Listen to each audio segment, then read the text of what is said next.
Welcome to the Nihongo Project. Today, joining us, we have Rayne from the United States, a master's student in East Asian Studies at Stanford University. So glad you could join me today. I first just want to start off with if you're able to tell us a little bit about what we refer to the discipline of digital humanities as well as East Asian Studies to provide a little bit of a background. Okay.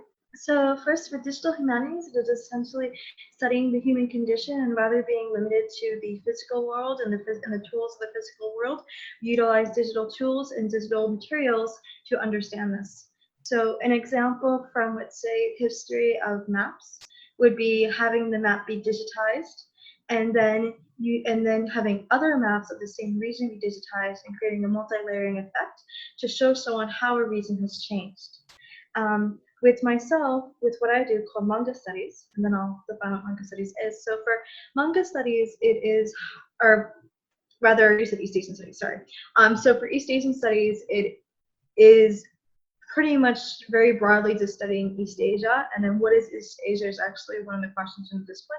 Usually we're referring to the Korean Peninsula, so both North and South Korea, Japan, China, and Taiwan. But in certain interpretations, it can expand to include Vietnam, as well as overseas Chinese in Singapore and other parts of the world. And so it's essentially studying anything at all that's going on in this region, or anything at all going on in this region which is affecting other regions of the world. So that's where manga studies actually does come in. Wonderful explanation there. And yeah, definitely, I think I've seen quite a few interpretations, Vietnam being one of them, where depending on who you're asking, they may classify more as a country within East Asia versus Southeast Asia. So yeah, it's quite actually interesting to see that even those definitions do vary. And so first, what is manga generally speaking? So what is it actually, and what is the basic fundamentals of manga? Manga just means some form of sequential art, so comics coming from Japan. Another way to look at manga is through the art style of manga. So just picture your favorite anime or manga and the distinct art style used. And then we have artists utilizing that art style in their own work outside Japan. And then the question becomes if that is manga as well. And then if we think about categorizing manga within the framework of history, we can view manga as a continuation of ancient picture schools in Japan, which were also a form of sequential art where people read images right to left. And that's what moved the narrative along. So while we flip through pages for manga nowadays, one way to approach it is just a piece of a long line of work that began with scrolls. Oh, perfect. And so when we think about manga, I think oftentimes we think about, at least from the general public perspective, definitely it's from Japan. So so is manga only from Japan, or can manga be from a variety of other countries? I would say that manga can definitely come from other countries. Specifically, I'm thinking about a campaign that Tokyo Pop did in the early 2000s, where they recruited artists from across North America to submit their manga. And what categorized it as manga was again the art style, and within the art style, it isn't just how we draw the characters and the setting and so forth, but how we tell the story and present it within those pages. So, for example, choosing to make the story be read right to left would be another characteristic of trying to copy, or not really copy, but be influenced by this manga style. So while for my work, manga is really coming from Japan because that is what I study, I would definitely make the argument we have things like Canadian or American Oh, wow. Okay. That's very interesting. I think that's something that, a lot of people that are interested in Japanese culture or even the literature may not know that manga could comprise of other series that are not necessarily, from Japan. And well, how aware do you think the general public is about manga itself? So this is people that are outside of the manga industry, not necessarily studying in academic streams of East Asian studies or even history, for instance. So how well do you think the general public at large, is aware of manga? I think they're quite well aware of it. I think presently we're having a bit of a boom with Western comics and so forth in North America, but before that, manga was pretty much the dominant player in the market. So we also have to, this is the point where you have to join manga with anime because anime is usually an adaptation of a manga, and I think most Americans are very familiar with anime, and as a result, they become more familiar with manga. So I think that while I, while sadly not all Americans and not all Canadians have read manga, I think they do know what it is. Mhm. And just kind of going back to that point, yeah, again, as an American, there's a long history of comic books, and even in certain social circles, it's very prominent. We see it's actually kind of the resurgence of geek culture, where certain comic books are very they're kind of the mainstay, or they've become very popular. And but from your perspective, what are some of the key differences and similarities of, let's say, your typical American comic book and a manga series? Well, pertaining to my research, one of the biggest difference is how it is produced in terms of what does it physically look like. So manga is usually about the same size as a paperback book, and it is read right to left. So the images, you read them right to left, right? And that is very, and also within this paperback book, there are about 150 pages. So there's multiple chapters in this. We have manga magazines, but those are almost never translated to English, so I'm going to leave that out of the discussion. But that's essentially manga is like a book. But with Western comics, they're more serialized, so they're released issue by issue and then bound into trade paperbacks. But most importantly is that they're physically sized different. I'm trying to remember the exact dimensions and I don't. But essentially, if you hold a Western comic next to a manga, even if you don't are unable to read the text or for some reason interpret the images well to see the aesthetical differences, you'll physically see that the sizing is different. And another distinction between manga and anime, besides things like size and page count and different ideas of serialization, is the use of colored pages. So with Western comics, we often have every page be colored, especially if it's something produced by Marvel and falls under that generic superhero genre. But with manga, colored pages is much more limited. I am sure there exists manga that has all colored pages for the whole series, but it's very uncommon. Usually with manga, it is really only the cover and the title page. And this title page could be the title page for the whole individual volume or the title page for the volume as well as each chapter that are colored. And instead, they use a black and white gradient. So we now begin to enter the visual differences. One thing I did not mention though is story. So this is the part of where I think manga and Western comics actually have a lot of similarity. They tell all these different types of stories, and if there's superheroes in comics, we usually think of superheroes coming from North America, but there's superheroes in manga too. And in the same way we have magical girls in manga, you can find these magical girls in a Marvel work as well. So even though there's a lot of tangible differences in terms of narrative, there's a lot of similarities. Yeah. And yeah, I mean, that's one thing that to me it strikes me as very interesting about the use of color. Like I could pick up any manga and it's going to be pretty much black and white with some grays, like a gradient. And something that I also thought about was just comic books tend to be almost always in color. If they're available in print, you order them directly, like a DC or Marvel comic book, they'll tend to be in full color, which is also um, a key difference. But I think you're right because it's very the comic books tend to be a lot shorter.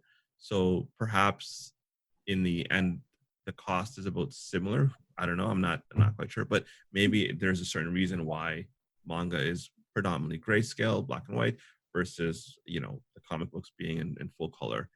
And again, so being a Canadian, I do remember very well growing up watching some popular series. Pokemon, everyone knows it's still ongoing. Dragon Ball and Dragon Ball Z, that's kind of got a restart as well. Card Captors, Digimon, just a few of the series that I grew up watching. And my wife as well, she's watched shows like Doraemon. when she was younger, living in Indonesia. So, with this massive global reach that anime has, and in some cases it localized or not, um, so how accessible has the manga been during your research? Is it accessible? Have you found maybe that some of the selected anime series are more widely accessible than their manga counterparts? So it's going to take me a bit to answer this and Yeah. just digest this question. So I'm going to speak on this accessibility in general of these materials and then talk about how it pertains to my own research, or at least try to remember the question to do so. So with manga and anime, it is much more accessible today than I think it has ever been in North America, but also across Southeast Asia and Latin America. Those are the regions that I'm most familiar with. I know very little about the European market. So with anime, we have multiple streaming platforms. Popular ones are Crunchyroll that make anime accessible. So with your wife's lived experience, she most likely watched it on the TV. Yes. She didn't have, there was no streaming platform back then, right? Right. And with your lived experience, he was also watching it on TV. And we still have anime broadcasting on the TV throughout North America, Latin America, and Southeast Asia. But through to the rise of streaming platforms and lessening the digital divide and making it possible to access high-speed internet to that can support these streaming platforms, you're getting fans seeing things officially, legally, and easier than it has ever been. So with terms of unofficial platforms, that distribution hasn't been as effective within the last 20 years, I would say. Obviously, the internet and the availability of high-speed internet has affected things. But with the really what's becoming the dominance of official channels, it's just making anime so much more accessible. But there's a second story going on here that really applies to manga. So I'm going to go back to the Crunchyroll example because it's nice to talk about. So Crunchyroll also has manga. And what's interesting here is two things. First, that it's available outside North America, so you're able to access manga and Crunchyroll if you're in Latin America, for example.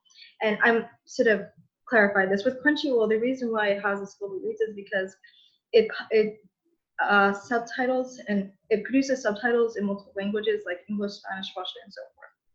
So that makes it much more accessible linguistically than having to wait for your country to localize it in the local language or something.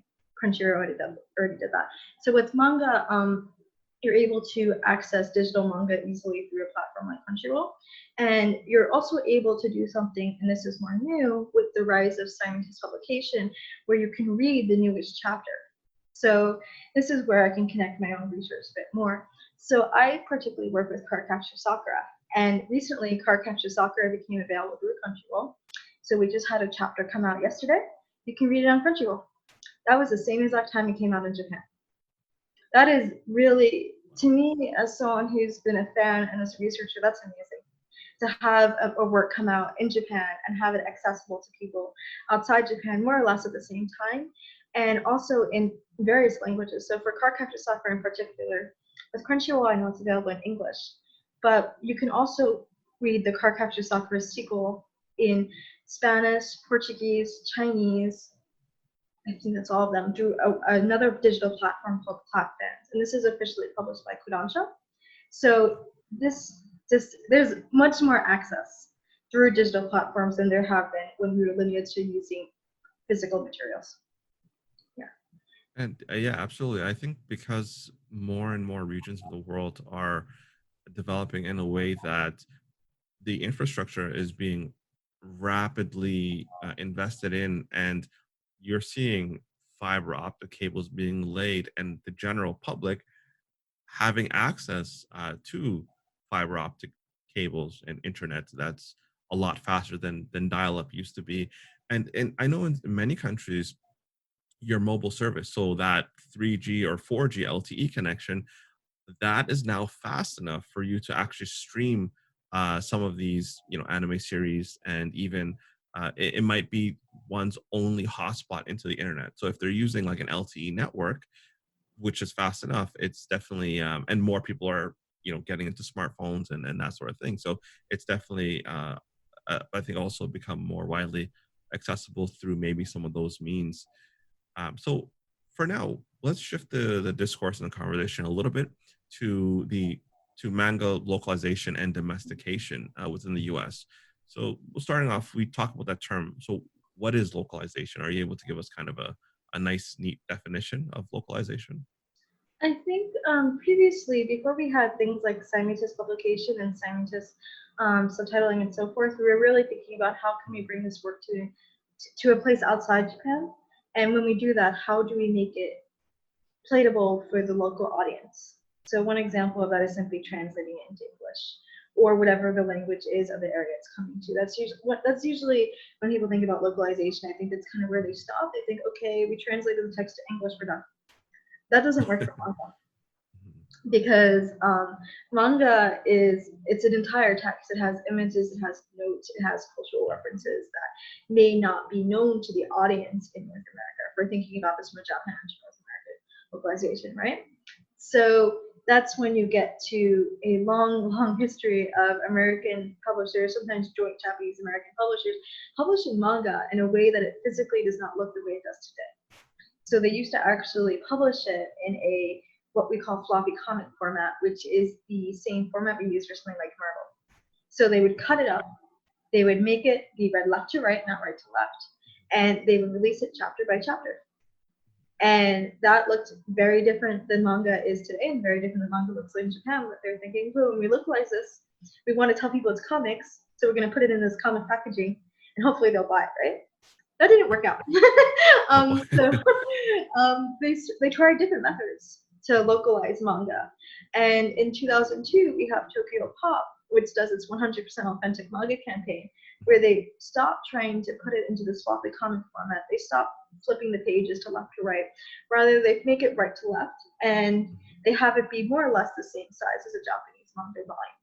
And additionally to this, they in this localization process, this new localization process, they include things like honorifics and cultural notes, and they no longer edit out the Japanese katakana sound effects and so forth. Oh, So the that, onomatopoeia. yes, That is usually. Mhm. yeah. And so now when we localize manga, it's very different than it used to be, and it's much more closer to Japan.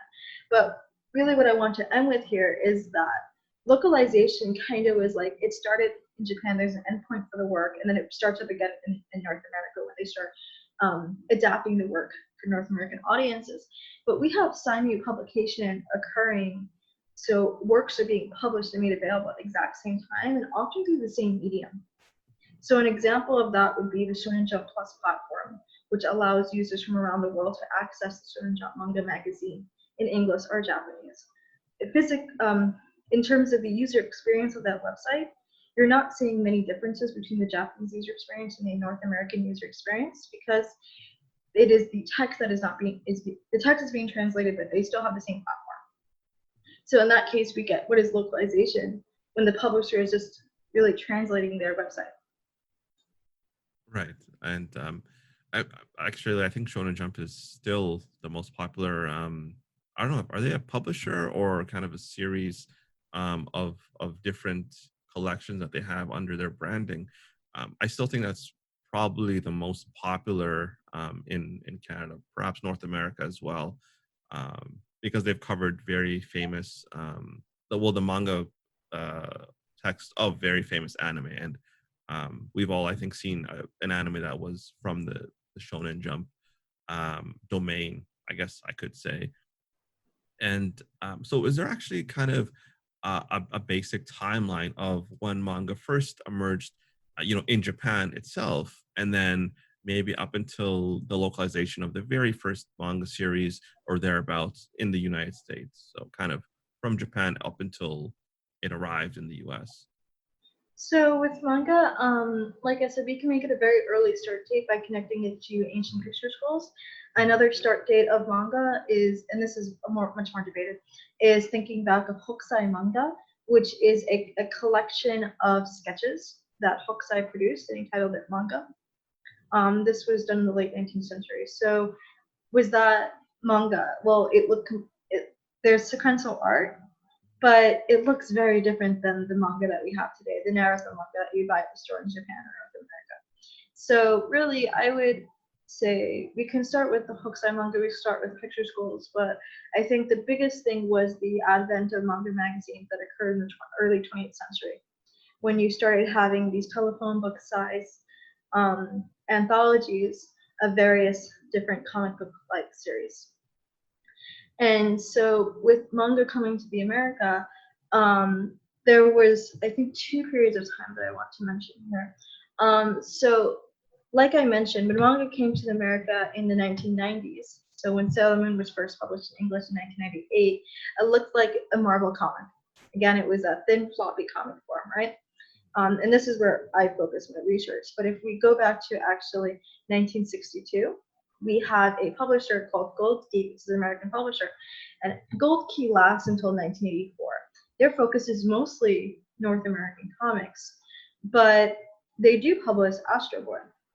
And when they publish Astro Boy, something interesting happens. They change the photos, they change the art, the illustration, That's interesting. and yeah, so they changed it so much that I'm not sure if I would call it manga or Oh wow. Astro Boy. But that's so the next date we have to think about is 1978, when Barefoot Gen is brought over to North America, and they translate it, but they do not alter the images. So it's much more closer to the original work. But I think the most important date for really manga is actually in North America is 1986, when Viz is founded. So in 1987, Viz begins publishing manga. And it's founded as a joint venture between Shogakukan and American investors. So that's when you really, I think, bring manga to America. You bring it in a way where you're trying to make it remain manga and so forth, in a way that publishers like Gold Key, which we're not doing. And that's Viz Media, right? I think is that Yes. okay. They're still around, I think. Right? Yep, they're Maybe. still the major publisher of manga, Yeah. and that's really why I wanted to bring that up, because Mhm. if you like Boruto, because you watch Naruto, they're the ones who publish it. And so, And so, well, when we go to localization of manga, so is it really the highly successful ones and series, the ones that garner a lot of attention that actually do end up getting localized, or maybe some that are not so popular still get localized? let's start with the first one that came, right? Barefoot Gen. Mhm. I think while Barefoot Gen is very popular, it's more Unitarian because it handles very difficult aspects of the war. It isn't popular in the same sense Sailor Moon was popular. But Sailor Moon was popular, so it came here. So I think when we look at manga early on in North America, we're bringing things that are either important for a cultural or educational purpose, or we're bringing things that are simply popular and hopefully will make us money. And also if there's an anime on TV, because Oh, right. this is very important for Sailor Moon with the magazines I'm looking at. They reference the TV show in the comic in the very first issues that are coming to North America. So they're saying, I'm so happy you like the anime, now watch the comic. Or now read the comic, Now rather. read the comic. Okay. Yeah. But Interesting. today, we don't really have that, because Mhm. with unofficial translation that was extremely common and people were accessing manga that way in the early 2000s, it kind of shifted and it became a lot more fan driven, I think, in terms of acquisition and what they would publish. But also with simulpublication, for example, with the Shonen Jump Plus platform, we're having things come into English just because it's in the magazine. It's like we're bringing this entire magazine anthology over to America. So it doesn't matter if it's popular or not yet. This is a new series. This series might just be coming out today in both Japan and North America. There's no idea of popularity. It's just hopefully it will work out because Shonen Jump was willing to publish it. Right. So in that case, it's mostly, the case of just we're gonna I don't know if syndication is the right word, but we're gonna have them both in both markets, the North American and the Japanese market. And well, I guess in that case, it wouldn't really matter so much if it's popular because if there's a wide enough appeal, and I mean, Shonen Jump is a pretty big name, uh, people are still gonna pick it up, right? So. Yeah, I also want to mention here something that's very common if you've ever attended an anime convention and gone to the presentations the publishers put out. If you want a comic officially translated, ask for it. That fan-driven acquisition is still a thing. So even though you may not see what you want in English yet or whatever your local language is. If you ask for it from the publisher, you might see it soon. Oh, that's interesting. That's I learned something new. Yeah. So ask for it in English or whatever language, because these conventions, I mean, maybe not this year because, for instance, Anime North here in Toronto got canceled, but maybe next year they're going to be running more of these conventions. And so this one might be a little bit of a stretch, Mhm. but are there any manga series that might have been localized into English in general, but not for the American market? So maybe there was a manga that was localized into English for Canada or Australia or something along the lines, but never actually appeared officially in the United States? Yes, I know there are ones. I can't think of anything in top of my head, but especially because with the Canadian market in particular, Mhm. from my understanding as not a Canadian, someone who doesn't do Canadian studies, is that in Canada you really have two major markets. You have the French language market and the English language market. And the French language market is influenced by what's going on in France. And as a result, you might get a manga that was published in France come over to Quebec, and it's never brought into English. It was only brought over in French. Oh, wow. Um, so you have that going on in Canada. And the Mhm. same thing where it might be available in English, but it might not be available in French, or if it is available in French, it's in the French spoken in French rather than Quebecois. I Mhm. totally slaughtered that word. And That's quite all so, right. yeah, so, but one thing I have seen is that we have um, uh, anime made available in the UK that is Mhm. not brought over to the North American market, so we have to import those. But I think Yeah. due to the way that manga is done now, it's much more global. That is becoming less common. Oh, okay. So that's yeah, again, one of those questions that is kind of out there, and it's interesting because then I guess the question becomes, well, if it is available in, let's say, English, and it's available in like Australia or Canada, then why isn't it brought into the US, right? And again, perhaps some of it has to do with, I know licensing is still a big thing with Mhm. manga and anime in general. So it has to be licensed. So it could also just be licensing issues, or for some reason this manga became very popular in Australia. Again, it just never came over. But yeah, the thing about Quebec and the French language mangas that might actually hit Quebec versus that manga just never gets translated into English, it's very possible. And very likely, given that it is, the official one of the official languages here. And so when we talk about manga and your work, um, we have to talk about archives, right? So I think it's uh, a very interesting point about archives here. And so, do manga archives exist like they do in for Yes, other we do. in the United States? Okay, so in the United States, I will give a call out to the Ohio State University, which Mhm. has the best manga collection in North America. And so with them, they have so much more materials, but it's interesting because they not only need to select the Japanese language materials, but they also need to select the various versions of Sailor Moon or Card Capture Sakura that has been published and republished over the years. So Oh, within North America, the collection development needs of what we can call an anime manga archive, or much more likely an anime manga collection, mhm, is very different. Beyond the Ohio State University, a few universities might buy manga primarily for academic reasons. mhm, So that is, they want to serve either faculty or students who are using it either in their classes or in their research. mhm, It might be because the student or the faculty member can trust the material, or because they know that there's going to be a class on, let's say, anime and religion, or rather religion and anime, and they need to have materials to help the professor actually teach it to the students, and the students do research on it. So we have those collections. So there's a few different ways to access anime and manga, but I do want to say, well, as an academic, I think you'd usually think of me staying in the academic library and doing all my work there. right. The public libraries of North America, in both Canada and the United States, have an excellent manga collection. They have it in both Japanese and English. It's pretty neat. Um, yeah, so particularly if we go hyper local, Mhm, with the San Francisco Public Library, they have the Western Edition branch, which is a mhm, branch of their just, which is a branch devoted to Japanese language, Russian language, and English language materials. And of course, they're going to have manga there because kids read manga and kids go to that library. So when I think about like getting manga for my work, I have to think about, okay, what can I get at my university? What can I find online? What can I get from amazon.co.jp, which is my favorite website? And what can I get from going to the public library? Because when I really want to look at older stuff in the 90s, that might be available at the public library. And so just one quick little add-on that I have.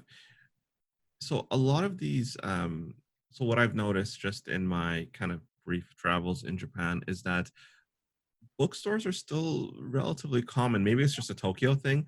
Oh, I don't know if it's because there's some things that I say I didn't know this about Japan, and then I talk to other Japanese folks, and they say that's a Tokyo specific thing or the region that you're talking about. So I'm curious, the bookstores, and not just manga though, but in general, they tend to have them more frequently. I run into them more often versus in Canada where the concern has been a lot of independent publishers are going out of business, a lot of your local bookstores, so your chapters or Indigo, are closing down their stores, and these are large commercial chains. So I was kind of surprised to see that small local chains are still uh, relatively common in Tokyo. um, and with the manga archives, so if so for instance, Ohio State University has this collection, right? Yes. And they're both, so what if there was no English language version? Would they just keep the Japanese version just to include in the collection or archive, or would they have somebody maybe localize it? Yeah, so in terms of that, let's picture a work that's pretty common right now. I believe Golden Kamuy did not have simultaneous publication.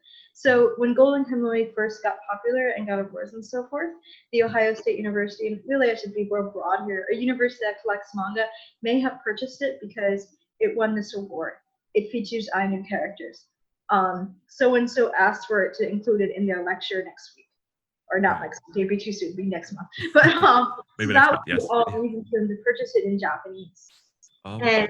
And they, rather than purchasing it in English. And those are kind of the same reason why they purchase it in English too. Like when the person is when a patron is requesting the work, they could be requesting in Japanese or English, but their motivations may be very much the same. They say, I Right. have a research need. I want to look at this work. I want to teach with this work. I'm interested in this work. I think it looks fun, or it got this award. Those things will only change regardless of the language you're applying in. Now, in terms of a library requesting a work be published into English, um, I don't think they would really do that. What we do have, and this is a bit outside the world of manga, is that with, for example, with UCSF, they have a really cool collection of ukiyo-e that feature diseases and pandemics and so forth and medical issues in Japan from the Edo period. And they have a digital exhibit of these works with a lot of it translated into English because they're images, so you can read a lot of it without having to read the text. So they translate the title and the other information, so it's accessible to people in both Japanese and English. So there is libraries sometimes do that type of translation when we're recording an item, but we usually, I would feel, not request a private publisher to translate something. We probably just translate a little teeny bit to make it accessible in terms of findability instead. Yeah, that makes sense. I guess if some random individual from the middle of nowhere wrote this email to a Japanese publisher, they probably wouldn't localize the manga just yet. But I guess if there's enough demand for it, it will eventually get localized. Or if it's super popular, I'm sure that equation kind of gets into their minds to say, should we localize this into English or any other language, for instance? And so for these localized versions of the manga, are the publishers the same? You kind of touched on this as the original Japanese publisher, or is it predominantly going to be like US based publishers partnering with them, or one publisher, the Japanese publisher, does the Japanese market, and then for English, for US, Canada, like an American publisher will do the uh, localized version here. How does that usually work out? Mhm. It really depends on what is being brought over. Mhm. So where was it published in Japan? What manga magazine was it published in? In terms of rights, it belongs to the person who created it, not the publisher. But I'm going to give an example of Cardcaptor Soccer to explain how this depends answer can even be within one single series. So when Cardcaptor Sakura was first published in 1999 in North America, it was published by Mix Entertainment. Mix Entertainment was an American company. It's republished when Mix Entertainment becomes Tokyo Pop. Again, it's an American company. There's no Japanese ownership. In 2010, Dark Horse Comics, based in Oregon, publishes it again. And then we have um, a little bit after that, while this is going on, it's being published in Japan, right? And it's being republished in Japan. And all of this is by Kodansha, one single company in Japan doing this. But in America, it keeps on changing, right? Right. And the next time that Cardcaptor Sakura becomes available in English, it is not an American company that does it, but rather a Japanese company or an American subsidiary of a Japanese company called Kodansha Comics USA. So they published the collector's edition of Cardcaptor Sakura a couple years ago. And so that's where it gets a bit blurry because they're based in New York. But they're a subsidy of the Japanese company and so forth. And then with the sequel for Cardcaptor Sakura Fair Card, that has only had in one interpretation, one publisher around it. Well, Kodansha. Kodansha Comics USA makes it available throughout North America, and then Kodansha itself makes it available throughout Japan. But we have other works that are being picked up and they're being handled differently. So if you think about Moto Hagio and her work, they're being published by Fantagraphics, which is a small comic publisher based in Seattle. So and I haven't even mentioned the Kawaii Gundam's Viz with Shogakukan and Situation now having co-ownership of the company. So it's just really dependent on, I guess, where the work starts. And if that company maybe has an American subsidy like Kodansha does, they probably will be the one handling it. But it really, I think it's a lot more complicated than that. I wish I understood it better. Yeah, no, no. I mean, it already sounds fairly complicated right now. Again, even within the same series, that's quite a joyride of a read to have to go through that all that history and figure out who actually is the publisher of this particular manga, even if it's the same series. So that's very interesting. And I think because companies and corporations in general, which ultimately are the ones doing a lot of the publishing, because they're so transnational, it's hard to kind of even pinpoint their own location sometimes. So because they might have head offices or regional offices in various cities around the world. So definitely would get very complicated. So in the US, you might have heard of something called the Big Five, though. The Big Five publishers of books, also textbooks in some cases. So is there something like that in Japan? Like, are there these giant mega publishing houses um, in Japan that publish manga? I'm actually going to get a term for you if you can wait a moment for me to look it up. So I mentioned Kodansha, they're definitely a humongous player, right? Mhm. But I wanted to be very specific. Okay, here we go. So in Japan, we have something called the Hitotsubashi Group.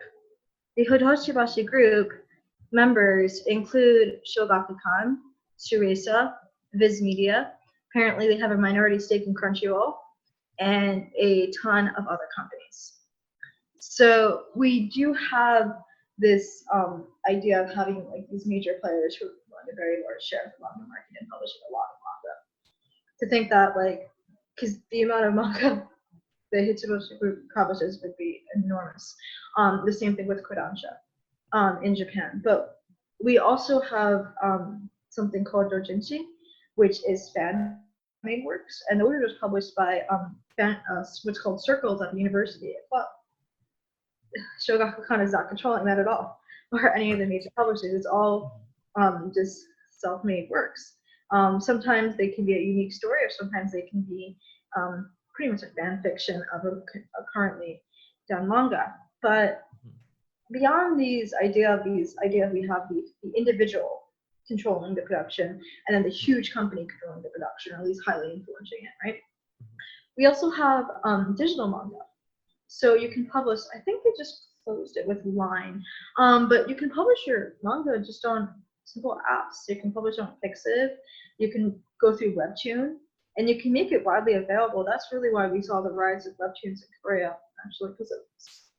So yeah, I would say that the Japanese market for manga and how it goes about being published either in print or digitally is extremely complicated, and there's big players and small players, and that um, overall though those big players are definitely going to control what's going on in terms of story and have an influence on manga globally in a way that, let's say, Dark Horse Comics in the United States cannot do. And yeah, I mean, I'm sure that that is also part of the reason why some of the manga series do get localized into English, among other languages. I know we're tend to focus a lot on English because that's what we are speaking right now. Yeah. Presumably, the ones who are listening are also uh, listening in English, of course. But um, so I'm sure, yeah, there's going to be some big players, some small players. But it is sounding like it's kind of similar to maybe even your traditional textbook publishers, where you do have some small players and you have some major um, maybe not even corporations, like conglomerates, just massive companies that are doing a lot of the publications there as well. So what would you say is the impact of localization to individuals who perhaps don't speak Japanese, who might be learning at very early stages? So does that localization improve local accessibility? Presumably, if they're interested in the content, it would. But I'm interested in hearing your thoughts on this one.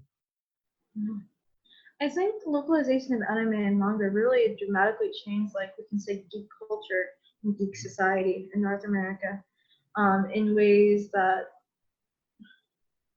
it's for some people it kind of changed like their entire life. They read manga as a kid, and now they go around the world participating in cosplay competitions, and they're an excellent streamers. And that's all because the work was translated to English and made accessible. So in that way, I think anime manga is kind of amazing that it could change not just what you read, but what you do in terms of your hobbies and what you do in terms of your skills. Um, so I would say that localizing manga, especially the way manga is localized today, but also with Delway. Delway was a publisher who did a great job with localizing manga and giving cultural notes and so forth. I think it makes Japan more accessible to people who are not Japanese. Maybe not, obviously not as much as if you simply go there and visit, but I think it makes it um, it just makes people more culturally aware. But there's also an image of Japan, an image of things presented in manga that is clearly not Japan. If you go to Japan, you're not going to find Naruto or Pokemon. I tried really hard to find Pokemon; they were not there. They only were in stuffy form. And so, Yeah. like, those things are going on. But I think it's with any media, when it's brought over to another country, that country feels closer. And you learn Mhm. about that other country, and you might learn things that you didn't expect. I'm Mhm. going to give an example from Final Fantasy. Mhm. In Final Yes. Fantasy X, they bow a lot. I Mhm. played that game for hours every single day, and my body language changed unconsciously because I was seeing stuff. And so you're going to have like really embarrassing individual stories about high school bowing and like, wait, why am I doing this? And you're also going to have people who have like really cool hobbies or something, and it's all because the work was made available to them. And in that way, I think that publishers kind of have a really big thing they have to accomplish, and making it accessible while also making it not losing the essence of the original work itself. And I mean, that's great. I think also the one thing that I think of, not just when I think about manga or anime, but anything that we see that predominantly we can tie back to a certain culture or region. i- In addition to giving you wider accessibility and awareness, I think that it's also dialectical. So what we see in anime or read in the manga, yeah, you're right. Perhaps some of it is not necessarily Japanese, let's say, or it's more of a over the top exaggeration, but it does give you some insight into Japanese culture. And the one thing, there's a manga series, Watamote. It has a very long name, which I don't remember off the top of my head, but when you look at how the houses are just in general, that is very similar, I find, to how they actually look in some parts of Japan. So the traditional houses, how they look, the sliding doors and all that. So it kind of gives you an idea and insight, similar to, I think, how when American TV shows make the bridge that gap, go into new markets. They also provide some idea of American culture to the countries that they end up in. And for anime, there's this very passionate community that will create new subtitles for episodes, just very fan driven. For manga, is there? I guess both of them kind of get into the realm of intellectual property rights, which I actually kind of work on in health. But as well intentioned as they are, let's say, is there anything similar for manga where there's going to be like a fan base, officially or non officially, that will be very dedicated to just doing the localization without, you know, just doing it themselves and saying, here's the English version? Yes. So it's called scanlation. Mhm, So process is if it's being published in a manga magazine, mhm, um, and the person is lucky enough to live near Kinokuniya, they'll just order the manga magazine to Kinokuniya. Kinokuniya is a chain of Japanese bookstores that have they're growing massively in America. It makes me very happy. Originally, it was really just San Francisco and New York and LA, but now you can go to their store in Texas and everything. And they have a great subscription program where you can order manga magazines, right?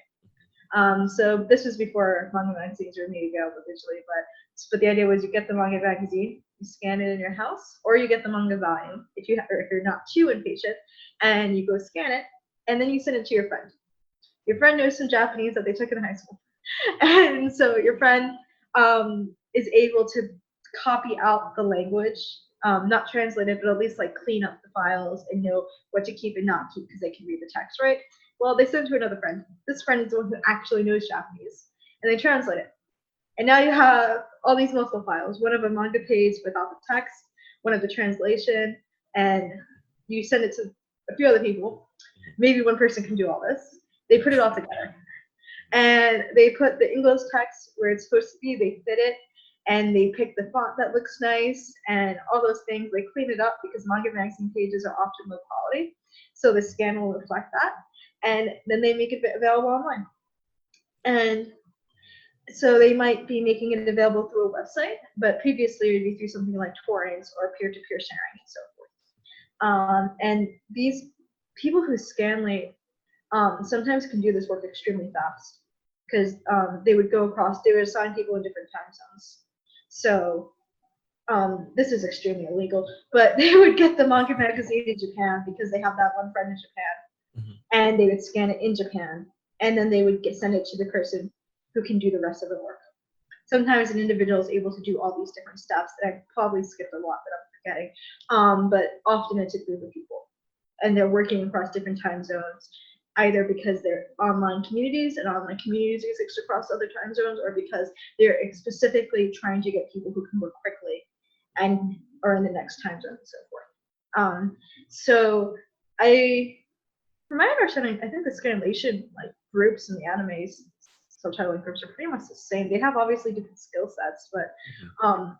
in terms of how the community exists, they're similar. But what's interesting with scanlation is that it's still going on, And while I described an example of a magazine scanlation, we have scanlation of Chinese comics, of Korean comics, of Southeast Asian comics, anything that people want and or they like and they want to make available in their local language people will work with. So while my own work is with officially translated materials and thinking about their history and how their publication has changed physically and so forth and those types of things, when I read manga, I might very well be reading through an unofficial source because it isn't available in English, and I feel like reading in Japanese today because it has too many words I don't know. No, I mean that's a good point, and that's the one thing that always gets me, like how fast some of these scan translations or scanlations can be out. Like the manga could come out, it could be a brand new series or a new issue, and then within hours you have like an English version that's ready to go. Now it the actual quality, hard to say. I know some are actually borderline professional, like it's almost as if this has been officially localized, and some of the more less commonly used languages or languages that are very rare to be bilingual with English might be a little bit harder to get a hold of. But yeah, I'm always kind of impressed by what the community can do, be it anime or manga, and there's a there's definitely a passion for it. They really do want to make this accessible to their people, their language, and yeah. I Um, wanted to mention, actually, to follow up to this, there are times when the scanlation is actually much better than the official translation. oh, really? Um, yes, in the olden days, we would see that more common, but now that translation is and localization is improved, but with some works, the person working with it is just so good and has so much cultural knowledge. So I'm actually going to mention the specific work I'm thinking about. It's called A Bride Story, and the mangaka is Kawamori. To translate that, you do not need to know Japanese culture, you need to know Central Asian culture. And I it's very hard to read in Japanese because it's using transliteration of common terms that we have in Arabic and transliteration of terms in Farsi and so forth. And for someone to work with that when all they work with is, let's say, Holic, which is very based in Japan, it's really hard.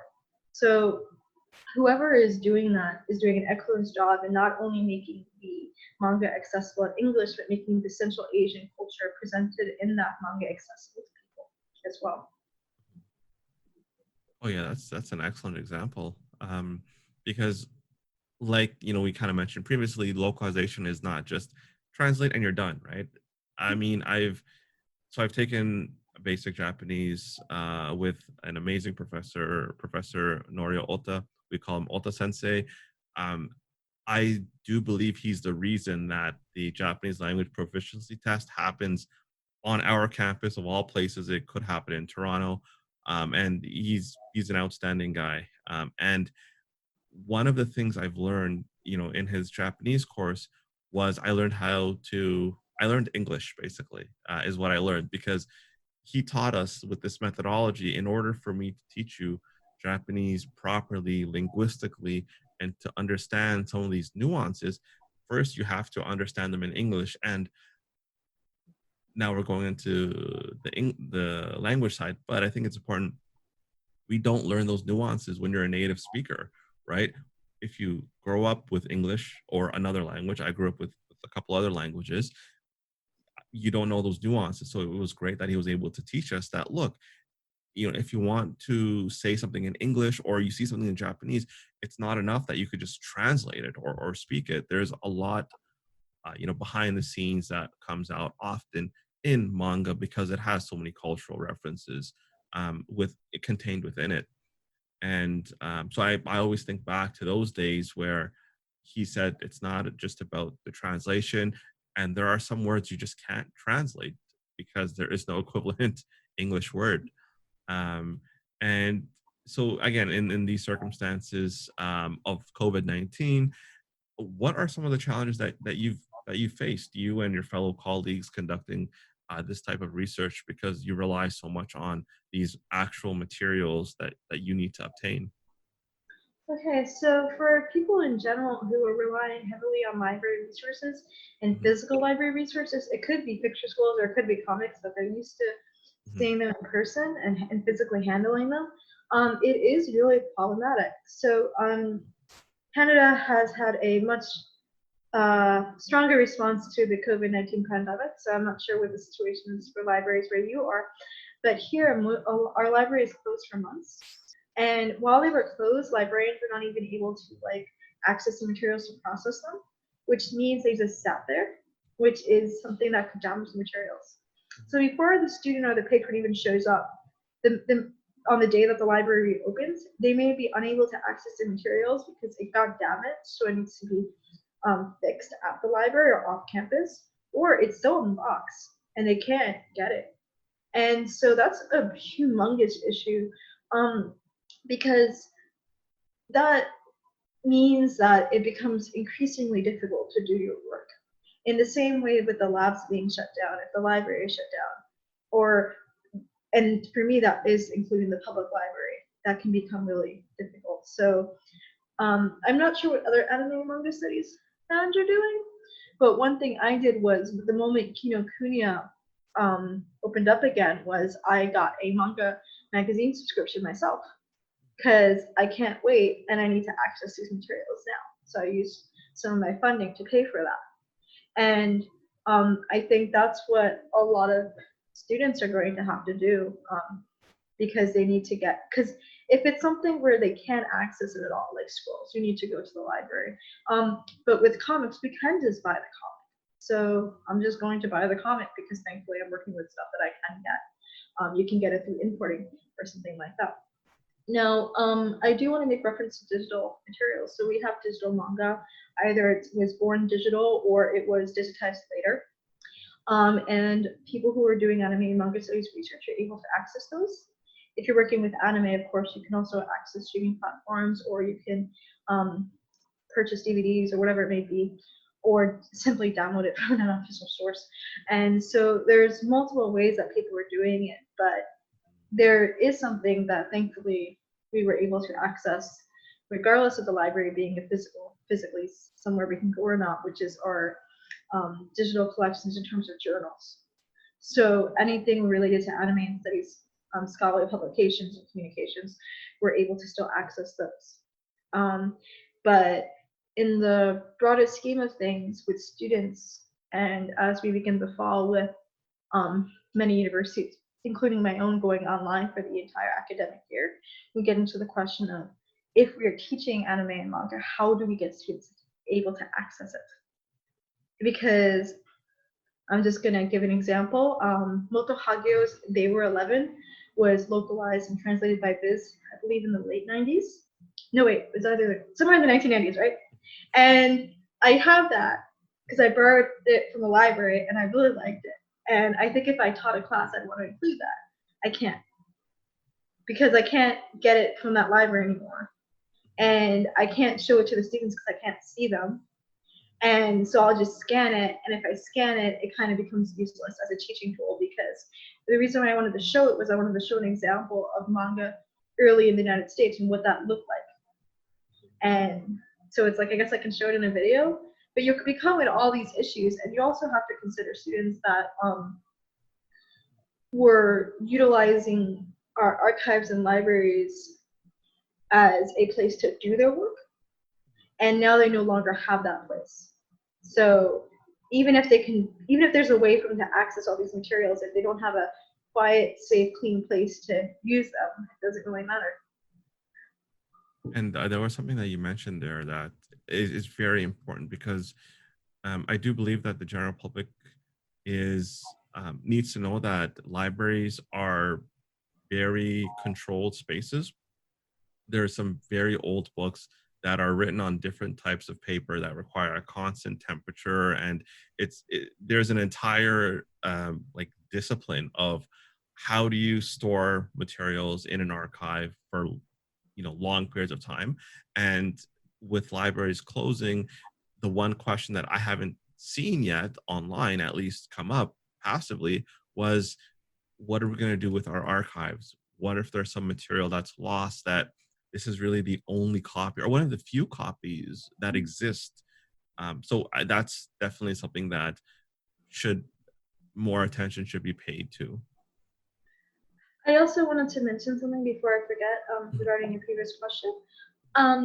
We are unable to access the libraries and archives in Japan. That can be Oh, someone yes. studying something fancier, let's say old Buddhist manuscripts that are only available in Japan.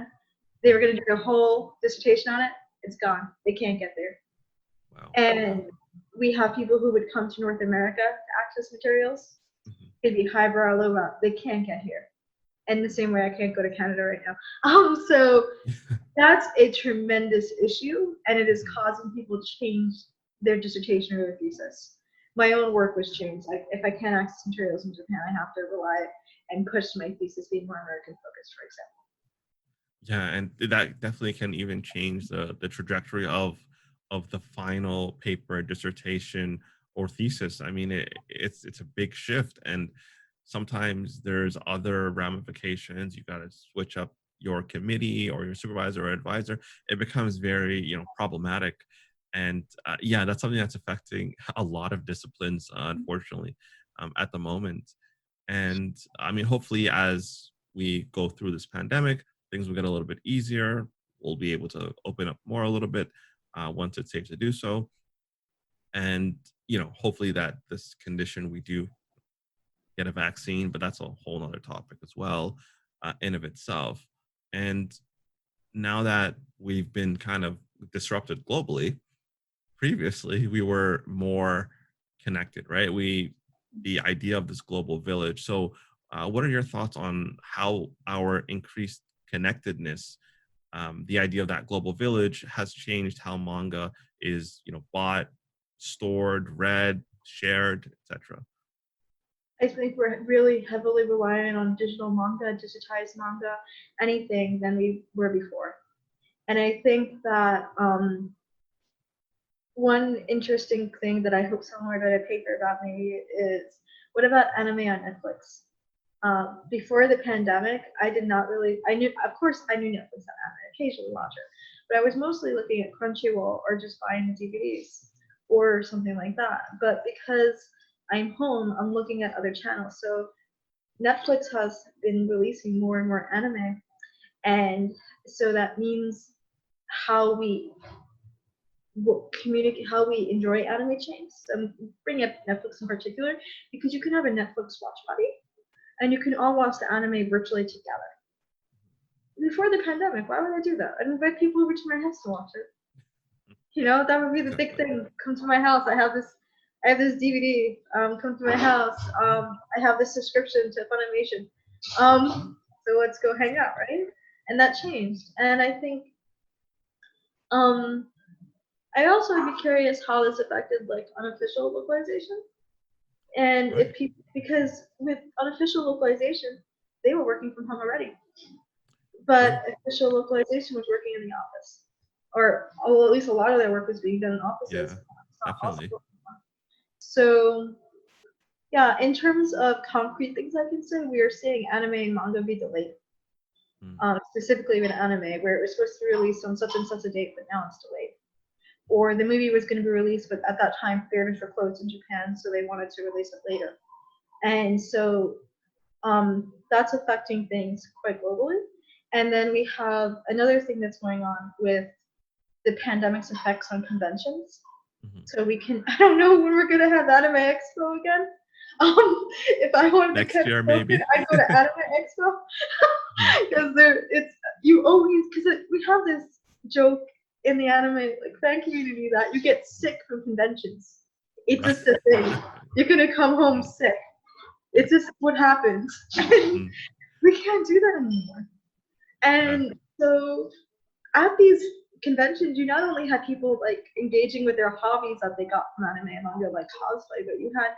premieres. So Mhm. with Cardcaptor Sakura, the OVA that was released was premiered at Anime Expo. Anime Expo premieres a lot of stuff. They invite Yeah. the producers of the work to North America to talk about it. That Mhm. didn't happen this summer. So what did we not see this summer because it was not an anime expo. Hmm. I don't know. I don't work there. And Yeah. so what are we not seeing in terms of engagement with the community and of like Mhm. how do you do cosplay virtually? Yeah, that's Like a difficult one. I mean, yeah. you could try doing it on Zoom or Teams, but it's not the same, right? So, um, yeah, and I think well with movies, what they've been doing, I think, is so some of them have kind of gone direct to streaming, which is saying that we're going to skip the theatrical release because the theaters are closed anyway, and just go straight to Netflix or like Disney Plus, for instance, versus doing or actually releasing a DVD copy right away rather than waiting, you know, 8 weeks or 6 weeks or whatever after the theatrical release. So maybe with anime, similar process where some of them are delayed. I know some movies are delayed, for instance, and then some of them have been just straight to streaming rather than just being displayed on cable networks, perhaps. So it is a big change, and we haven't really seen probably this large halt of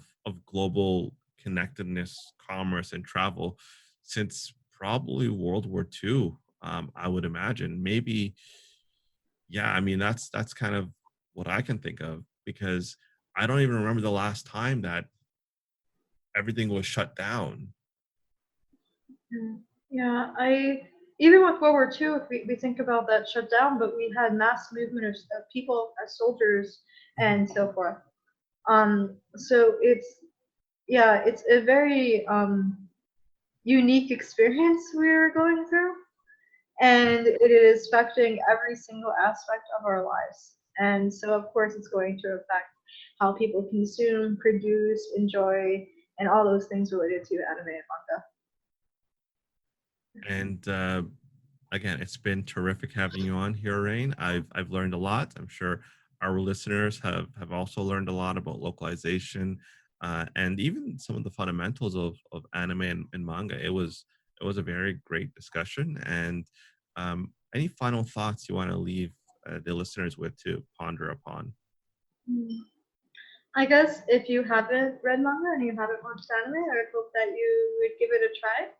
That there are stories for everyone, and that I hope that I will see you all virtually, or rather, I hope I will not see you all virtually. I hope I will see you in person at Anime Expo very soon. Perfect. Thank you so much.